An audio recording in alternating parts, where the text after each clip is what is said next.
basil girl. I speak for the tomatoes, and this is everything I consume media-wise for the first week of April. So I was inspired.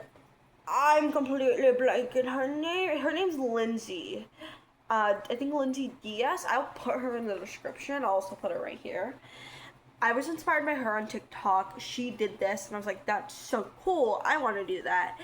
And I'm very inspired. Like, her and, like, Mandy Rules, who's another book talker, have a very, like, similar editing style that I just love. And I'm not good at editing at all.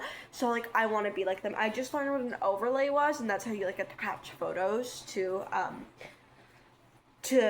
the video, and I just learned how to do that on both TikTok and CapCut. So I've been filming videos since like 2023.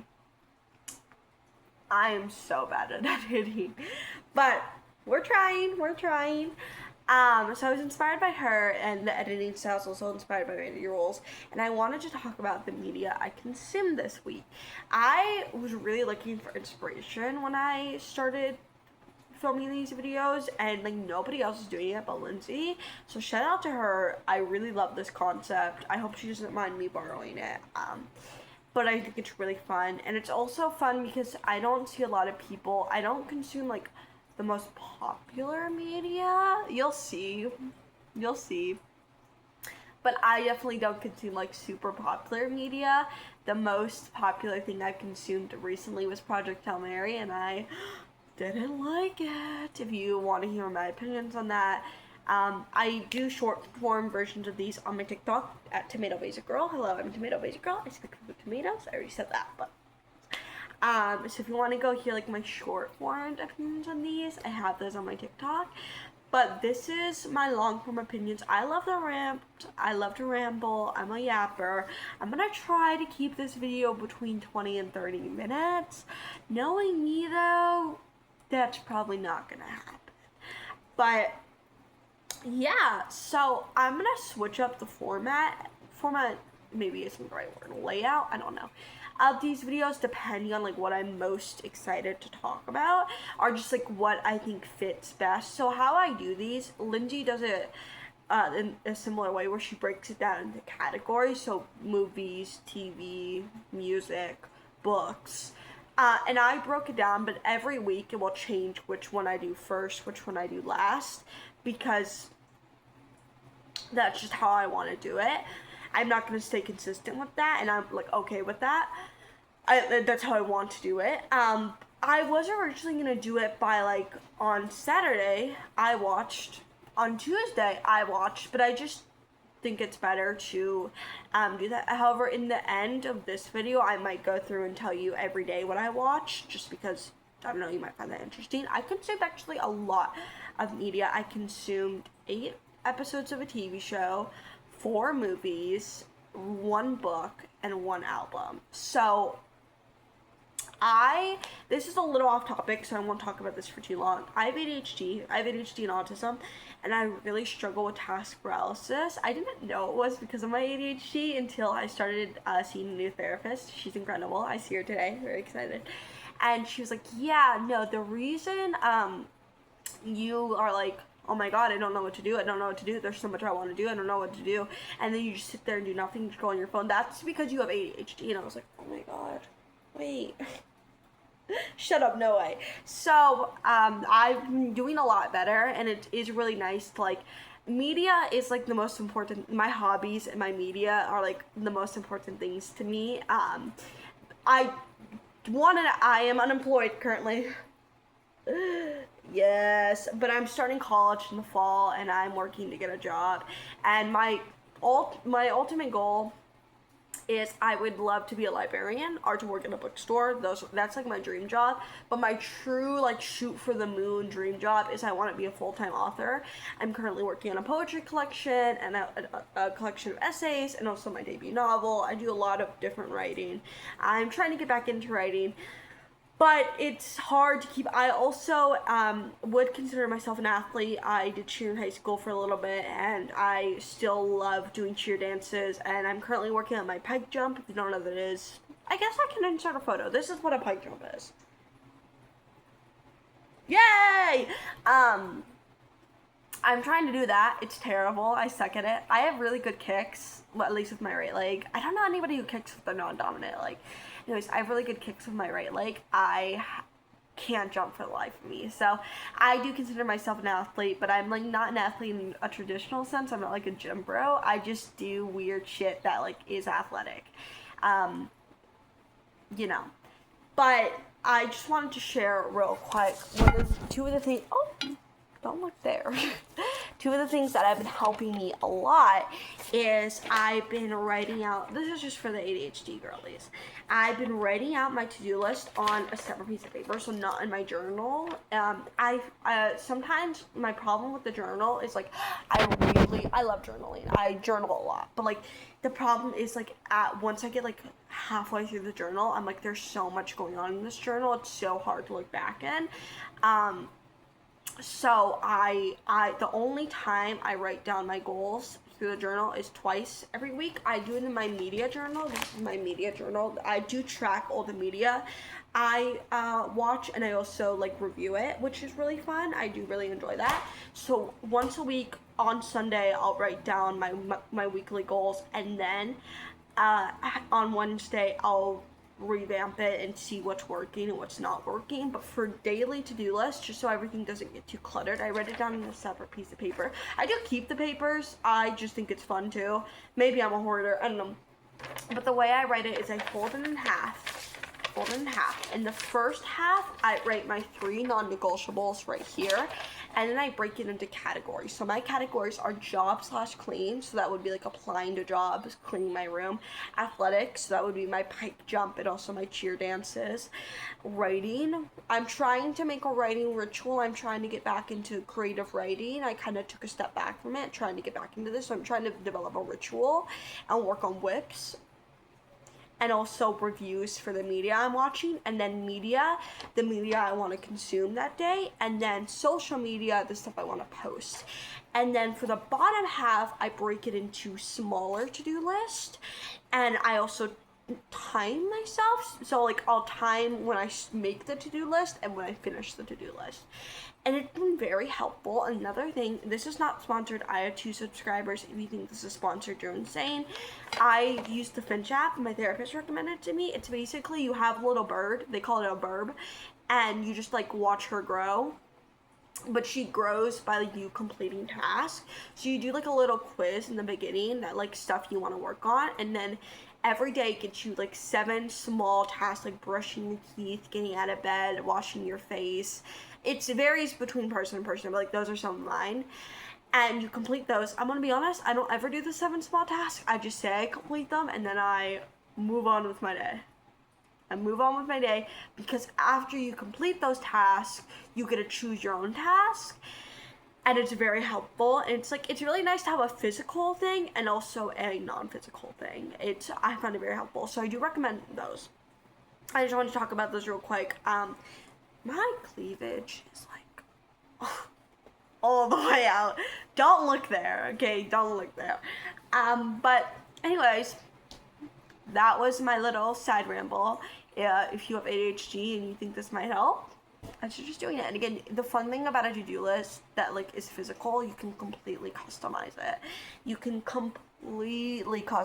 I've also, before I've been going to bed, I've been talking to myself, like just being like, I'm gonna, like doing affirmations, like I'm gonna have a good day tomorrow, but also like going through, not writing, but like going through and talking about what I plan to do the next day. And then when I wake up in the morning, I have a plan. So yes. Anyways, so I wanted to share everything I consumed this week, starting with TV shows. Here's the thing. I was in between 3 TV shows. I was on episode 6 of Yellow Jackets, season 1. I don't know what episode I'm on. I'm rewatching the 2012 Ninja Turtles. I'm on season 2. Here's the thing. I started Scooby Mystery Incorporated. It's a rewatch. I've watched it before. I absolutely love it, except the ending. I don't like the ending. Sorry, but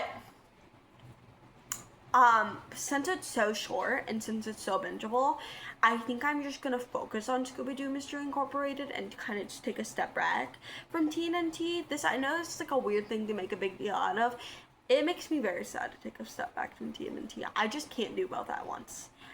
so I think like I think I'm gonna do Wednesdays. Every Wednesday I'll watch 2 episodes of TNT, and that's all I'll watch.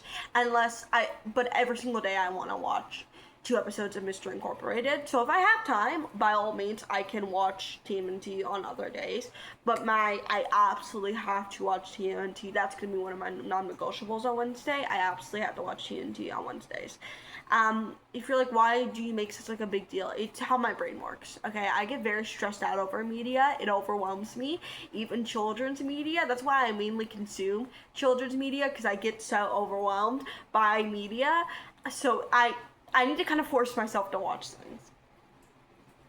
But Scooby-Doo Mystery Incorporated is incredible. I watched 8 episodes.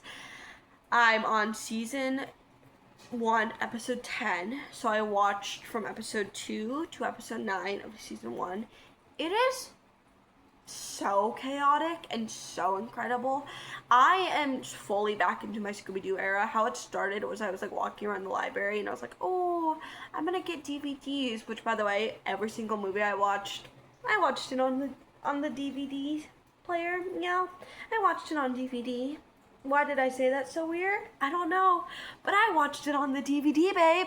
And 3 of them I watched on library DVDs. Which, like, yeah, I do feel better than all of you watching on fucking Netflix. I do. Doesn't mean I don't use streaming services every once in a while, but I really try hard not to. And also, streaming services, like, don't carry Scooby-Doo.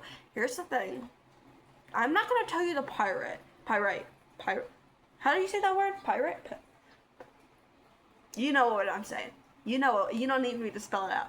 But there is an incredible illegal website called mcrae.com that has Scooby-Doo movies, Scooby-Doo TV shows, Scooby-Doo everything. That's how I'm watching Mystery Incorporated. I would love to have Mystery Inc. on DVD. It's so hard to find. So hard to. I've literally had genuine dreams where I found Scooby-Doo Mystery Incorporated at the thrift store. That's how badly I want it. So, you know, I'm not gonna say pirate. No. Pirate? I don't know how to say that word. I'm not gonna say what to do with your free time, but mcrae.com is an incredible website. And it's like honestly I was a Soap Today girl for a long time. And it's so much better than Soap Today. I wish it like it does have some stuff other than Scooby-Doo. I haven't like really explored that because it's mainly like anime and stuff. I'm not a big anime girl except Soul Eater. I want to rewatch Soul Eater so fucking bad. It's such a good show. Besides the one. I'm not a big like anime person, so I haven't really explored that. I'm here for Scooby-Doo, so it's been really fun. But otherwise, mainly where I get my movies is the library. I was walking around the library and I was like, okay, I'll get some movies. Because here's the thing, I'd get so many movies from the library, wouldn't watch any of them. I have watched. There's only 2. I got like 5. Maybe 6. I've watched 2. No, I have 2 left, which is incredibly exciting for me. So, you know, good for me. But, what was I saying? I'm sorry, I have ADHD, I do this every single video. And here's the thing, I am gonna edit this video, I'm not gonna edit this out. So, I was walking around the library and I picked up some Scooby-Doo movies and I watched Scooby-Doo the Loch Ness Monster, and it's tied with one of the Scooby-Doo movies I watched this week, but it is my favorite Scooby-Doo movie ever. I love it so much.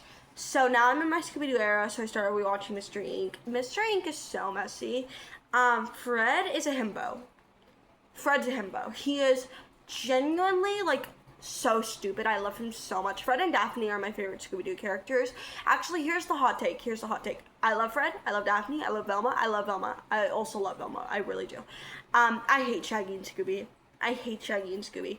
And I started hating them because of Mystery Inc. Because if you don't know, if you've never seen Mystery Inc., one of the subplots in the first season is Shaggy and Velma are dating.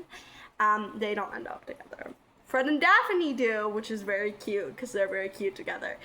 Shaggy and Velma don't end up together. Why? Because Shaggy chooses his literal dog over Velma, and he's like, and you're like, why does he have to choose between the dog and Velma?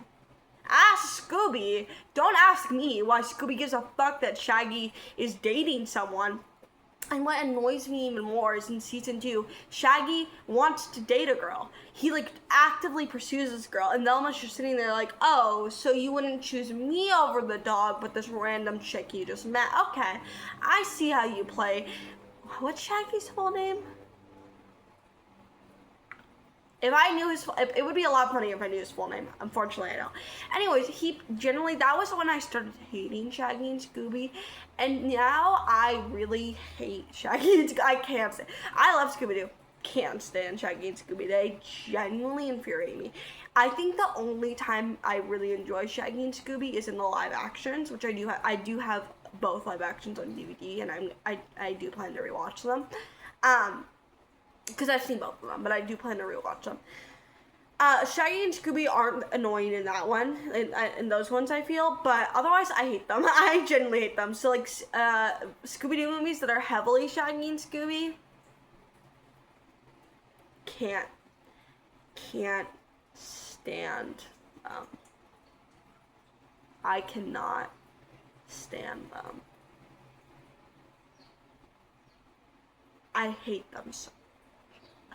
But yeah, Fred and Daphne are my favorite. I'm obsessed with Daphne.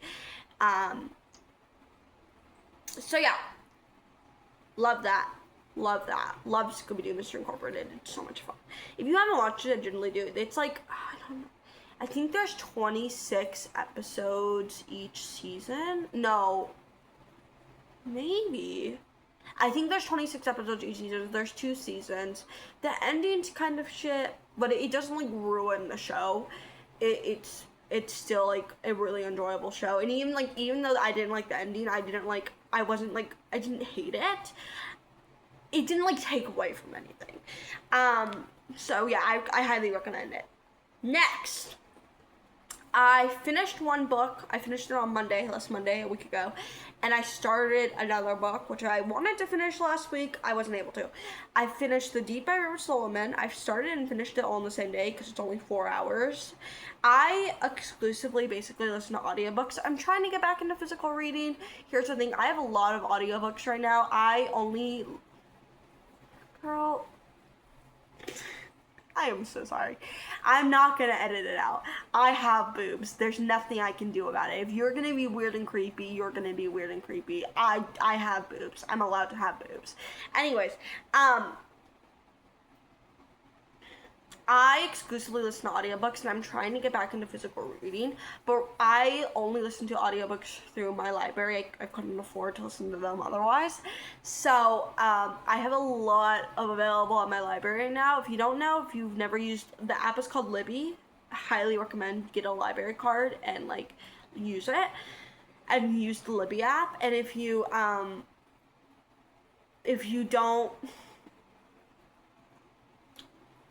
don't know, basically you put your library card in and you can get free audiobooks. The thing is though, you can only have them for up to 21 days, which that's completely reasonable. For a long time, when I first started reading, I was like, that's ridiculous. No, it's very reasonable. But sometimes you have to wait on the book, so that's called a hold. So let's say there's a hold for a book for 4 weeks. You put the hold, you're 16th in line. That's not at all correct, but and then you'll get the book, and then once you get it, it's a loan, and you have the book. I have 6 loans right now, and I only get 21 days for each. However, you do occasionally get to extend it.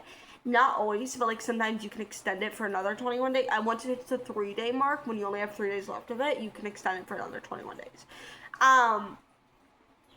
So that's that, babe. Yeah.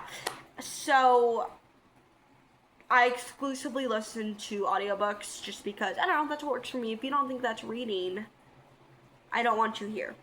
Go away.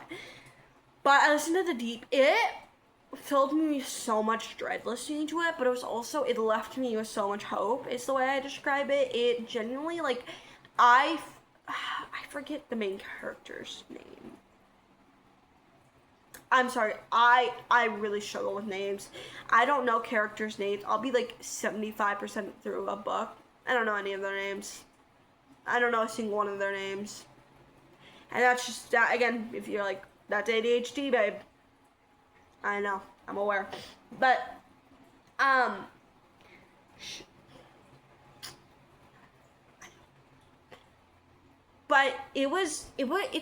I think it's an incredibly important book to read.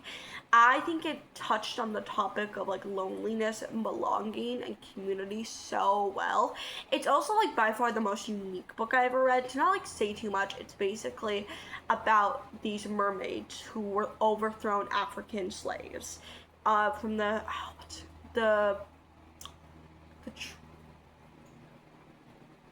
forget what the trade's called. They were overthrown African slaves, and one of the mermaids, who are our main character, holds all the bad, horrific memories for all the other mermaids, and she basically escapes to the surface and runs away from her responsibilities, which, like, go off, queen. And it was incredibly good. It's also written by a black author, and it's written by a non-binary author, and Daveed Diggs narrates it, and it was incredible! It was incredible. The book I'm currently reading is Honey and Spice by, I'm going to butcher this, but I'm going to try. Baloo Babaloa. I'm pretty confident I'm saying the last name correct. I struggle with the first name. This book is, everybody's hyping this up. They love this book. It's incredible. I guess it's because it's the first black author I've read that is writing romance. Like, I've never read a romance book by a black author before.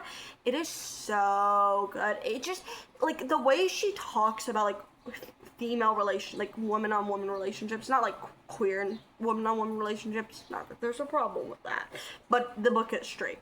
But, like, female friendships is just so, I'm, like, and the way, like, females view each other. Sorry I keep saying the word female. I know that's, like, people don't like that. I don't like that when a man calls me a female. I'm like, you're a misogynist. For lack of a better term. Like, girl friendships. I just think it's so interesting. And, like, it's weird because, like, something shows that I'm like, I obviously can't relate to that as a white woman. And it's not that it's bad. Just because you can't relate to something doesn't mean it's bad. But I'm like, oh, I've never experienced that before. And some things I'm like, this woman's read my diary. This woman has read my diary. This woman has snuck into my room and read my diary. Oh my God. And it makes me feel like a 15-year-old again in a good way, because I do think the book is kind of ridiculous at points, and that's not a bad thing. I don't think that's not like that wouldn't, like, it's not making me, like, rate it any lower or, like, a thing I dislike about it, but it's definitely, like, really leans into, like, not sorority culture, because they're British. I don't know if British people have sororities, but, like, for lack of a better term, like, sorority culture and, like, popular girls and, like women caring way too much about each other for all the wrong reasons. And it makes me feel like a 15-year-old again, but it's, like, incredibly fun because I don't actually have to go through that. So I'm hearing all this drama and I'm like, yes, girl, yes. But I don't have to experience, because living it's terrible. I never, ever, ever, ever want to be in a cheer team again. But reading about it, it's incredibly fun. And it's also, I think, because it's not like a white girl who's, like, super privileged narrating the book, it's not as obnoxious. Our main character, Kiki, has, like, a really good head on her is that how you say that? Head on her shoulders? She's incredibly smart. She's incredibly talented. And she also walks men like dogs. And I love that for her. And she's not obnoxious. I feel like if I were to read a book like this with a white main character, I would just be annoyed the whole time because the privilege would show the whole time. But Kiki, since she's black, she's just, like, she's so grounded and she's, like, so above it all. I just love her. I genuinely love her so much. And what's the guy's Malachi. Malachi is very sexy. I enjoy him. He's not like my favorite boyfriend, like boyfriend ever, but I do enjoy him.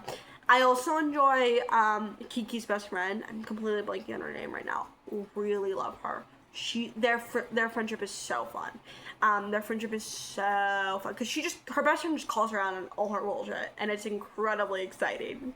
So I'm really enjoying the book. I plan to finish it by Wednesday. That's the goal. I'm gonna get to 60% today, 80% tomorrow, finish it Wednesday. So that's the goal. I'm very excited. For albums, oh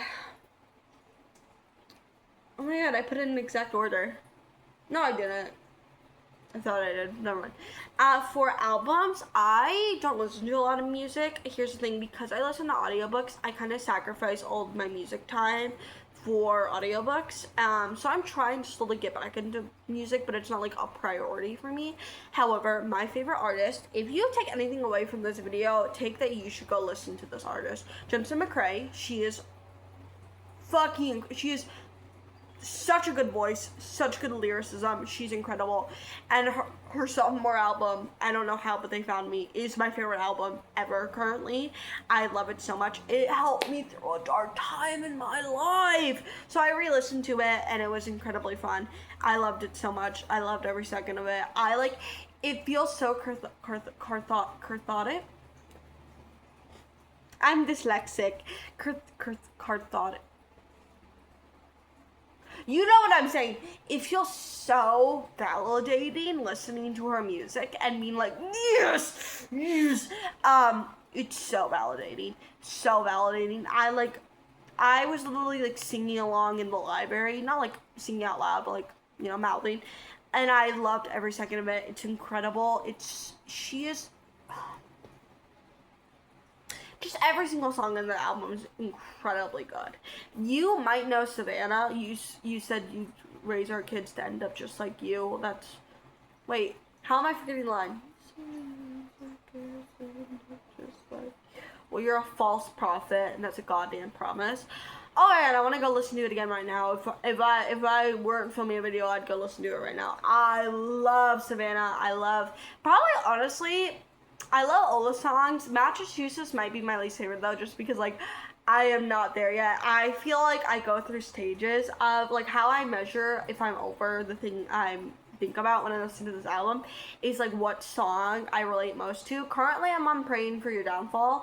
But I don't know if I'll ever get to Massachusetts. I don't know if I can ever get over that, but it's incredibly well written, incredibly good. She not only is the song extremely catchy, it's also the lyrics are beautiful, and sorry, my dog was barking. It's just incredible. Go listen to it. And then for movies, I watched 4 movies.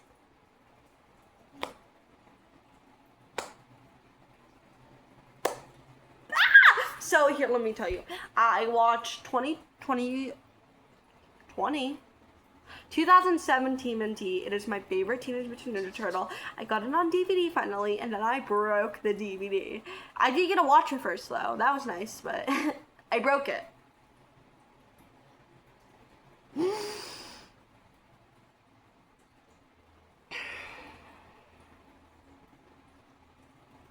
So that was incredibly heartbreaking, but it's an incredible movie. I love it so much. Leo's my favorite Ninja Turtle. I'm a hard girl Leo. I love almost every variation of Leo, even 2018 Leo.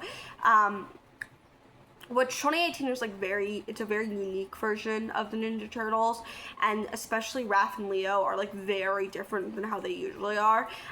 I don't think Leo's that different in my opinion. Here's the thing, if you watch 2012, Leo's a cocky bitch. Leo is incredibly cocky. So if you watch 2018 Leo, it's he's not that different, except if you know anything about the Enneagrams, 2012 Leo is a 1. 2018 Leo, I don't know what he is. I don't know.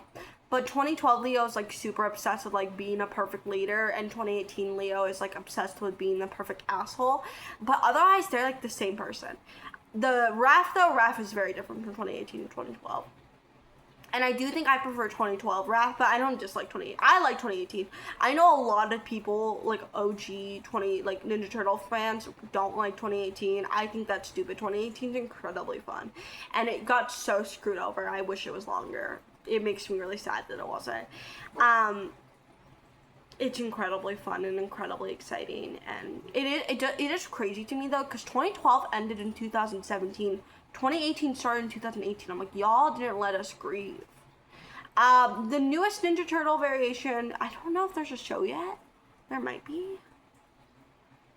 I am not the biggest fan. They definitely feel like the youngest they've ever felt.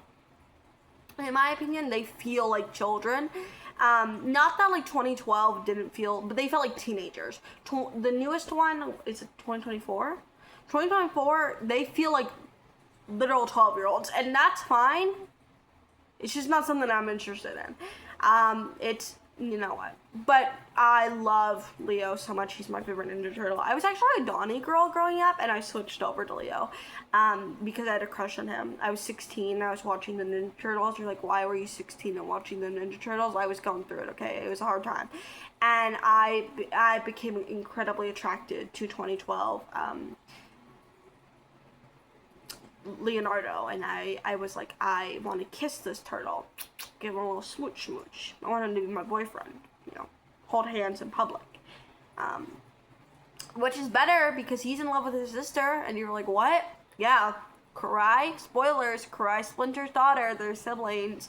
However, the episode that introduces Karai is the best episode ever. It is so good. It is so good. When he's like talking, when Leo's talking to April, and he's like, and she's in the Foot Clan. I love it so much.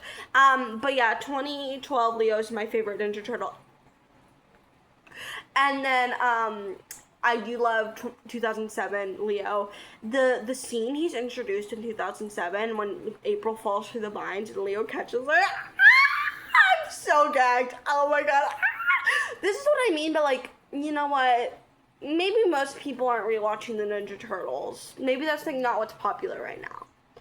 But it makes me happy. I don't have to do, you're allowed to do stuff that's popular. You're not a bad person if you like jump on a trend. As long as you aren't like over consuming, as long as you have like a sense of self, I don't really give a fuck. Do whatever you want. However, I am very happy being deep into the Ninja Turtle subreddits.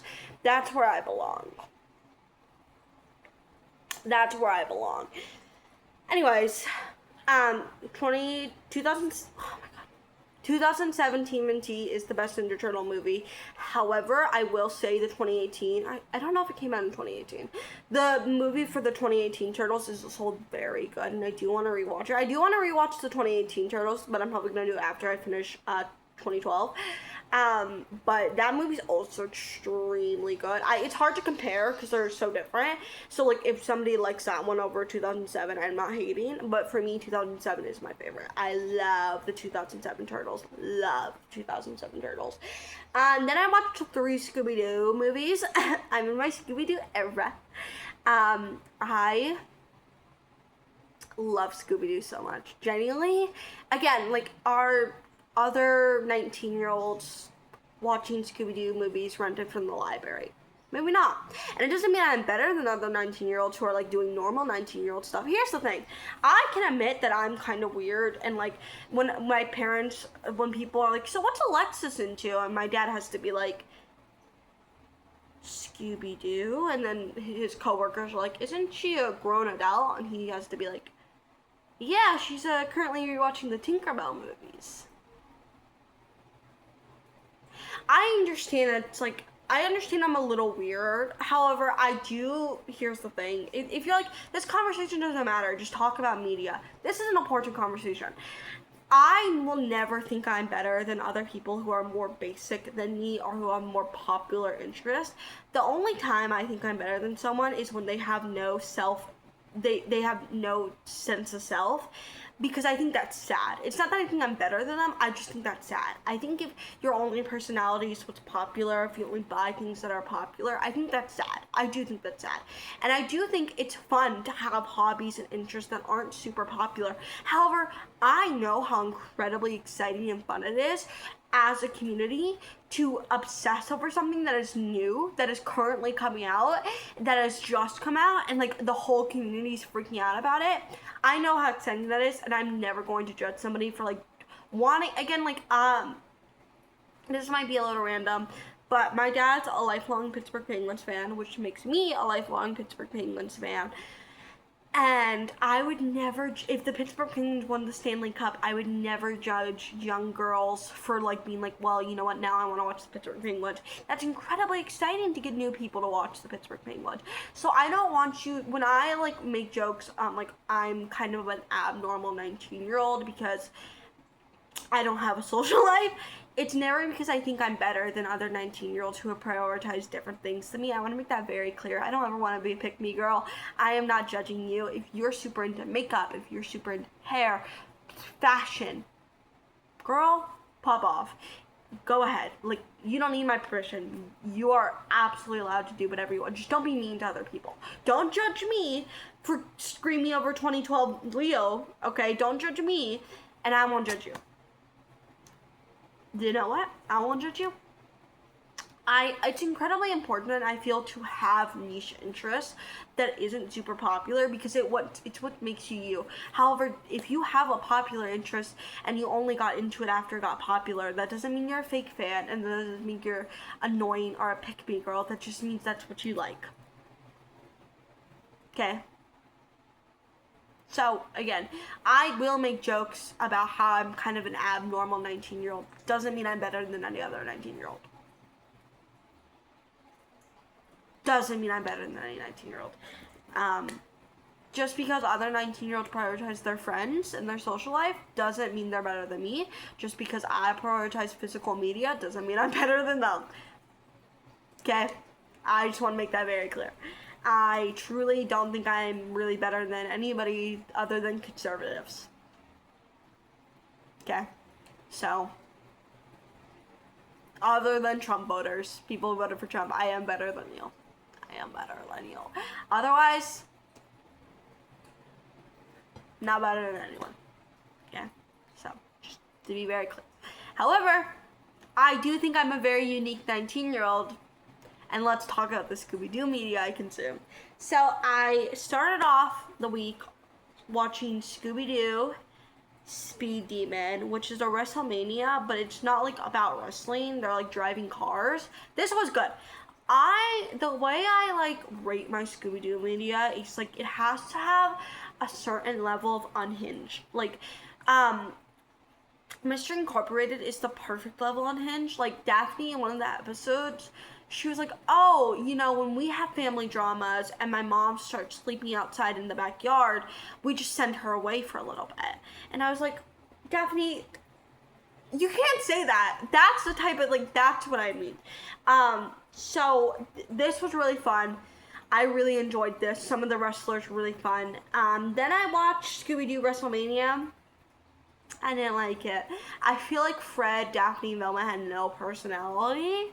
Did not enjoy that. However, Daphne, the one thing that was funny about her is she was a bitch at first, which I didn't enjoy. How dare you make Daphne a bitch? She's perfect. But she fell in love with John Cena, and then she would like only refer to him as John, and she would like text him, like she was like in love with John Cena, and it was very funny. It was very funny. I will give her that. But like Velma and Fred had no personality. However, watching this did make me realize how much I love Velma and Fred's friendship. I love male and female platonic friendships. I don't love them more than female friendships, because female friendships are so important and we need to show that to young girls. However, I think it's also important to show to young girls and young boys that you can be platonically friends with somebody and it not be romantic, and they can be the opposite sex. And also, Velma's a lesbian, so of course she's not going to be involved with Fred. I love it. I think they're so cute.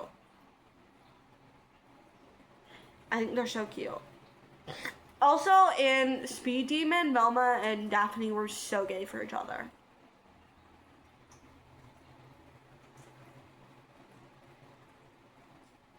Anyways, I watched Scooby-Doo Zombie Island.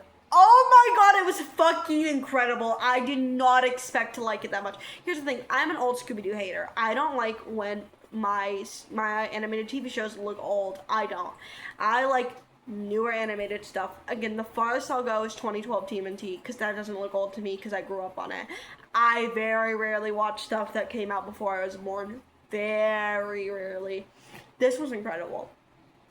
I'm not gonna spoil it for you, but it's so good, and it's like a classic Scooby. I feel like everybody has like heard of Scooby-Doo Zombie Island, and maybe I'm like wrong about that, because I was like, Dad, have you heard about Scooby-Doo Zombie Island? And he was like, I don't know what you're talking about. And I was like, oh, right.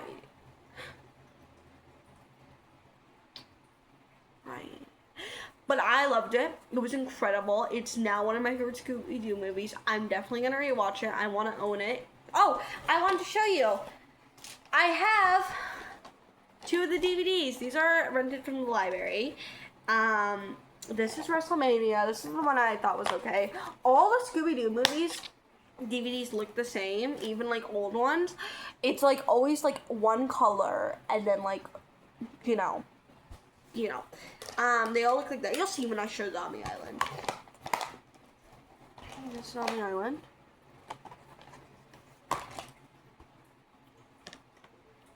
Do you see what I mean? Like the one color, and it's like.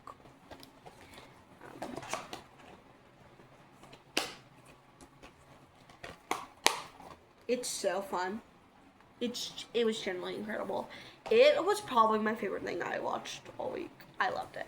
Now I'm gonna tell you the week, like what I watched every day, and that should be quick. It should be like 3 minutes, and then I'm gonna head out. So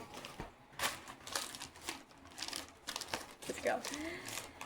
Okay, so Monday I finished The Deep by River Solomon, and then Tuesday, that's how I say Tuesday, you just have to accept it. Tuesday, I watched season 1, episode 2, The Creeping Creature, Scooby-Doo, and then I watched season 1, episode 3, Ghost Rig, and then I listened to an hour of Honey and Spice, and then Wednesday, I watched The Revenge of the Man Crab, which is episode 4 of Scooby-Doo. I watched the TMNT movie. I listened to 2 hours of Honey and Spice because I got my nails done that day. And then Thursday, I listened to I Don't Know How But They Found Me by Jensen mcrae, and I watched the Song of Mystery, which is season 1, episode 5 of Mystery Inc.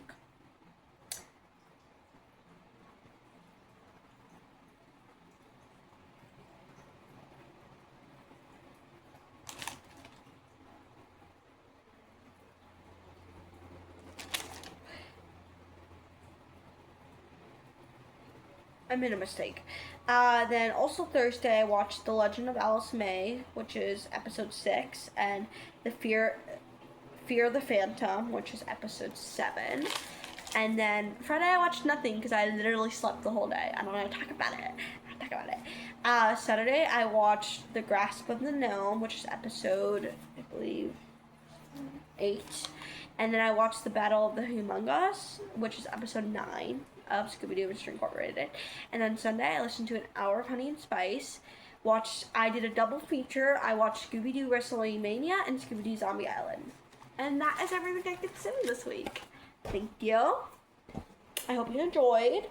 Okay. Stay safe, consume physical media, support your local library, and listen to Jensen mcrae.